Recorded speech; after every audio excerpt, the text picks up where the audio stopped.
Welcome to मेरे YouTube channel. दोस्तों, आज हम फीफो के बारे में बात करेंगे, जिसमें मैं आपको बताऊंगा कि फॉर एग्जांपल कि अगर हमने फीफो मेथड अगर हमने लिया हुआ हो, तो हम किस तरीके से इन्वेंट्री की वैल्यू हम मालूम कर सकेंगे। तो दोस्तों, आज की इस वीडियो में हम डिस्कस करेंगे। तो वीडियो शुरू करने से पहले नए व्यूअर से रिक्वेस्ट है को चैनल को जरूर सब्सक्राइब कर ले, ताकि आपको हर आने वाली मेरी वीडियो आसानी से मिल सके। तो दोस्तों, फिर चलते हैं आज की इस वीडियो पे। अच्छा, जैसे कि मैंने बताया कि आज हमारा टॉपिक है फीफो। अच्छा, वैसे फीफो का फुल फॉर्म क्या होता है वो भी आप सुन ले। फीफो का मतलब होता है फर्स्ट इन फर्स्ट आउट, मतलब कि पहले जो इन्वेंट्री आई हमारे पास वही सबसे पहले सेल आउट होगी। अच्छा, तो ये किस तरीके से होगा तो ये हम अभी देख लेंगे कुछ देर में। अच्छा, यहाँ पे आप जैसे देख रहे हैं कि 4 कॉलम है हमारे पास। एक डेट का कॉलम आ जाएगा, एक परचेज या इसको इशू बोले कोई मसला नहीं है, और एक सेल और एक बैलेंस का हमारे पास कॉलम आ जाएगा। अच्छा, एक कॉलम में हमारे पास आप देख रहे हैं तीन सब कॉलम है। एक में हमारे पास क्वांटिटी आ रहा है, रेट आ रहा है और रुपीज आ रहे हैं, और तो इन तीनों में भी यही यही सेम 3 कॉलम्स आएंगे। तो दोस्तों, यहाँ पे आ जाए, फिर हम शुरू करते हैं। यहाँ पे सबसे पहले हम क्या कर रहे हैं कि 1 जनवरी को कुछ इन्वेंट्री हम परचेज कर रहे हैं। तो फॉर एग्जांपल कि हमने 100 क्वांटिटी परचेज की 50 रुपए के हिसाब से। तो अल्टीमेटली जब हम 100 को 50 से मल्टीप्लाई करेंगे तो 5000 हमारे पास उसकी वैल्यू आ जाएगी। तो मैंने यहाँ पे बैलेंस के कॉलम में मैंने इसको यहाँ पे एज इट इज यहाँ पे इसको लिख दिया। अच्छा, इसी तरह 5 जनवरी को हमने फिर से क्वांटिटी मजीद परचेज की, 300 की क्वांटिटी परचेज की। अच्छा, अच्छा, जो जो पहले जो क्वांटिटी हमने परचेज की वो 50 की थी, लेकिन अब जो इन्वेंट्री जो हम 300 की परचेज कर रहे हैं वो 60 के लिहाज से कर रहे हैं। तो अल्टीमेटली उसकी वैल्यू आ रही है 18,000। तो मैंने इसको एज इट इज यहाँ पे लिख दिया। अच्छा, जब हम जो रेड जो रेड फॉन्ट में जो आपको दिख रहा है वो एक्चुअली बैलेंसिंग फिगर है। जब हम 300 और 100 को प्लस करेंगे तो ये 400 ये आ गई, जिसमें से कुछ इन्वेंट्री हमारे पास 50 की है और कुछ इन्वेंट्री हमारे पास 60 रुपए की है। तो जब हम 5000 और 18,000 को प्लस करेंगे तो 23,000 हमारे पास इन्वेंट्री की वैल्यू आ जाएगी। अच्छा, अब हम क्या कर रहे हैं कि हम 15 जनवरी को कुछ क्वांटिटी सेल आउट कर रहे हैं। तो यहाँ पे मैंने कुछ इन्वेंट्री हमने यहाँ पे 100 रुपए की क्वांटिटी 50 रुपए के लिहाज से हम सेल आउट करेंगे, क्योंकि हमारे पास मेथड क्या है, फर्स्ट इन फर्स्ट आउट। तो सबसे पहले क्या होगा कि 100 वाली जो इन्वेंट्री आई तो सबसे पहले वही बिकेगी, और उसकी जो जो रेट था वो 50 था। तो 50 तो अल्टीमेटली यहाँ पे उसकी वैल्यू आ गई 5000। तो वो हमारे पास बिकेगी। तो मैंने इसको यहाँ पे अपने बैलेंस में से मैंने इसको लेस कर दिया। 400 में से 100 को मैंने माइनस कर दिया, और 50 वाली क्वांटिटी बिकी है तो 5000 वाली बिकी है, तो यहाँ पे मैंने इसको लेस कर दिया बैलेंसिंग फिगर में से। इसी तरह 15 जनवरी को 100 क्वांटिटी फिर से मैं सेल आउट कर रहा हूँ, लेकिन वो क्वांटिटी अब 60 वाली है, क्योंकि 50 वाली तो यहाँ पे खत्म हो गई ना।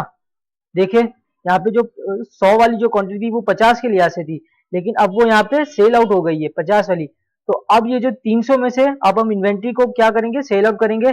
तो मैंने जो अब यहाँ पे सेल आउट की वो 60 में से 60 की क्वांटिटी होगी।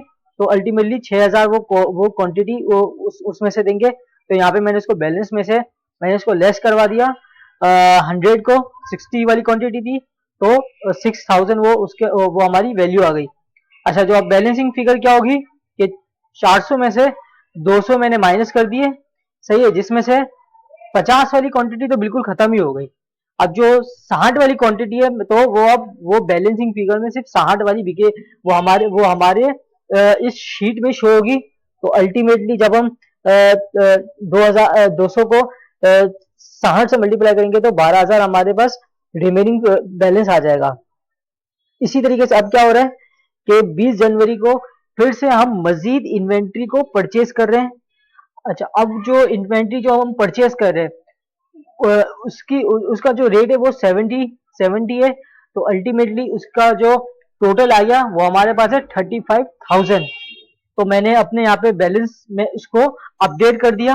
पहले पहले 200 थे लेकिन अब 500 मजीद आ गए और 70 की क्वांटिटी वाले थे, तो अल्टीमेटली उसकी 35 उसकी वैल्यू आ गई। अच्छा, अब जो हमारे पास रिमेनिंग जो बचे वो 500 प्लस 200, जिसमें से कुछ इन्वेंट्री 60 वाली है और कुछ इन्वेंट्री 70 वाली है। जब हम 12,000 और 35,000 को जब हम प्लस करेंगे, सम करेंगे, तो 47,000 हमारे पास रिमेनिंग बैलेंस आ जाएगा। सही है। इसी तरीके से हम फिर से कुछ इन्वेंट्री सेल कर रहे हैं, 200 की क्वांटिटी जो हम सेल कर रहे हैं। सही है। तो सबसे पहले क्या होगा कि हम 60 वाली को सेल आउट करेंगे, क्योंकि क्योंकि यहाँ पे जो हमारे पास जो ये जो आ रही है 60 वाली, क्योंकि ये जो हमारे पास रिमेनिंग बैलेंस है वो 200, 500 तो अभी अभी है ना, तो सबसे पहले ये 60 वाली बिकेगी, फिर 70 वाली। तो मैंने यहाँ पे इसको यहाँ पे ये लिख दिया कि 200 क्वांटिटी 60 वाली जाएगी और अल्टीमेटली उसकी फाइनल फिगर क्या होगी, 12,000। तो मैंने 7,000 में से ये 2,000 को लेस करवा दिया और 60 वाली क्वांटिटी को मैंने सेल आउट कर दिया, तो यहाँ पे 12,000 अभी मैंने लेस कर दिया। अच्छा अच्छा, अब ये है कि रिमेनिंग बैलेंस क्या होगा कि ये जो 200 वाली इन्वेंट्री थी 60 वाली, वो यहाँ पे पूरी की पूरी बिक गई।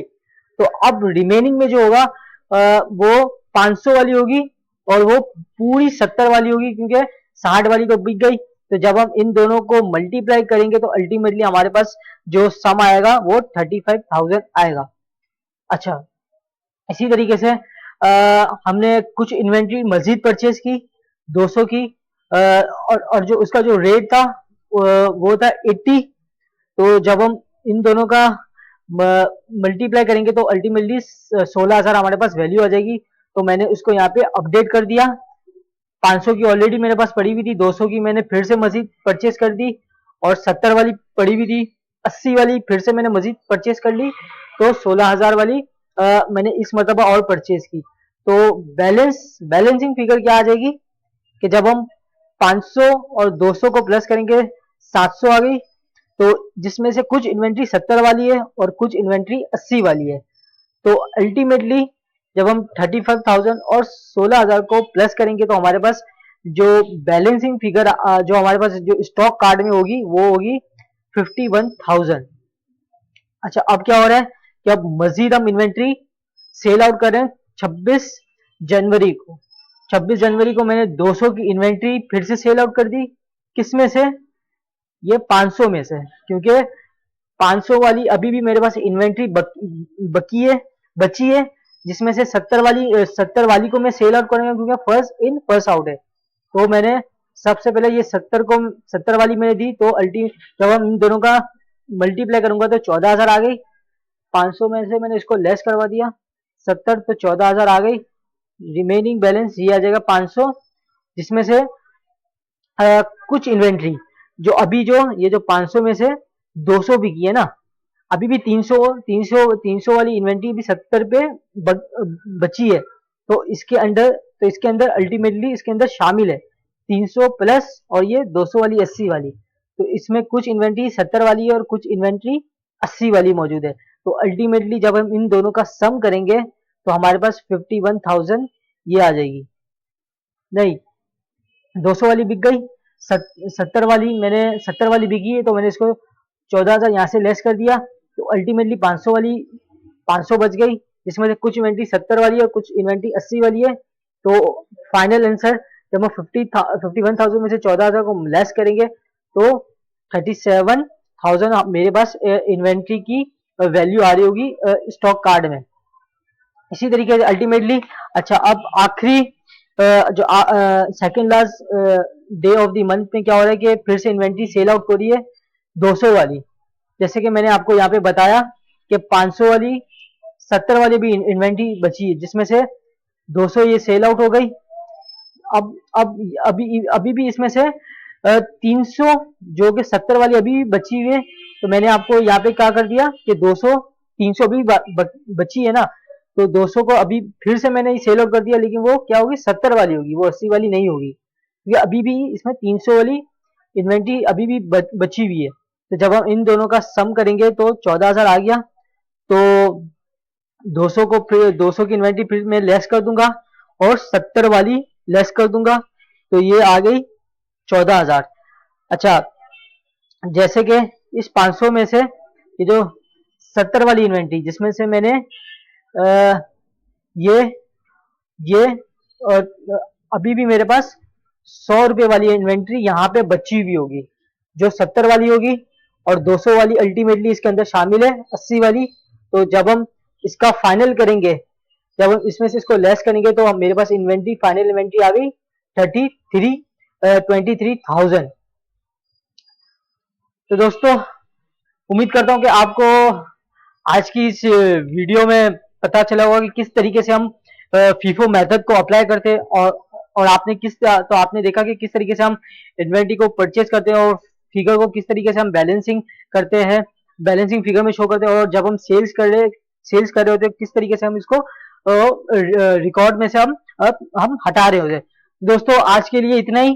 तो उम्मीद करता हूँ कि आपको मेरी वीडियो अच्छी लगी होगी। अगर मेरी वीडियो अच्छी लगी हो तो मेरे चैनल को जरूर सब्सक्राइब करें और लाइक शेयर और कमेंट जरूर करें। दोस्तों, आज के लिए इतना ही, फिर मिलते हैं नेक्स्ट वीडियो में। Thank you.